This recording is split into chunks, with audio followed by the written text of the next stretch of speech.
कहना चाह रही हूँ प्रेपरेशन की। तो प्रेपरेशन में अगर यूपीएससी स्पेशली बात करूँ तो मेरे पूरे प्रेपरेशन के दो इम्पॉर्टेंट पिलर्स रहे। एक था करंट अफेयर्स।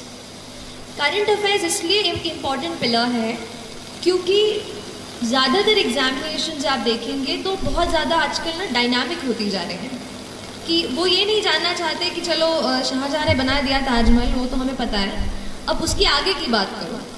तो अब जो डायनामिज्म एग्जाम में आ रहा है उसके लिए करंट अफेयर्स पे आपकी पकड़ अच्छी होनी चाहिए।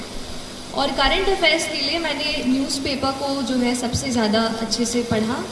पहले इंडियन एक्सप्रेस मतलब पहले तो द हिंदू पढ़ती थी, फिर जब इंटरव्यू मेरा पास आया तो फिर मैंने द इंडियन एक्सप्रेस भी शुरू किया पढ़ना।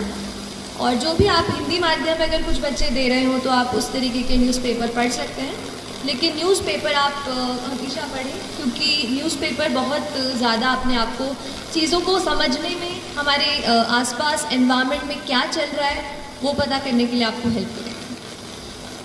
करंट अफेयर्स को मैं इसलिए स्ट्रेस कर रही हूँ क्योंकि मैंने ज़्यादातर अपनी प्रेपरेशन करंट अफेयर्स से खींच के की। जैसे कि एक एग्जाम्पल के लिए देख लीजिए कि कहीं आपने पेपर में पढ़ लिया कि कोई एक एनिमल है जो मतलब जिससे ना पोचिंग, आप पोचिंग समझते हैं, पोचिंग हो रही है उसकी, and you know poachers are being caught, कि पकड़ लिया गया है जो भी इसके शिकार कर रहे हैं, ठीक है। तो या तो हम ऐसा कर लें कि इसका नोट बना लें कि ये एनिमल है, इसका शिकार होना है और पकड़े गए, खत्म। या तो फिर आप एक काम करें, आप देखें कि वो एनिमल कौन सा है, इंटरनेट पे फटाफट गूगल सर्च किया, पता किया उसका IUCN स्टेटस क्या है। IUCN स्टेटस पूछता है ना, क्रिटिकली एंडेंजर्ड है कि क्या है, एंडेंजर्ड है, एक्सटिंक्ट हो गया है, क्या है, वो आपने पहले से सर्च करके फिर आपने देखा कि उस एनिमल वो कहाँ पाया जाता है, कौन से नेशनल पार्क में इट इज़ फाउंड। अच्छा चलिए असम में मिलता है, तो असम में और कौन से नेशनल पार्क्स हैं। मतलब एक पॉइंट पकड़ के न्यूज़पेपर का आपको उसके साइड में जितनी भी चीज़ें हैं वो उसी वक्त कवर कर लेंगे।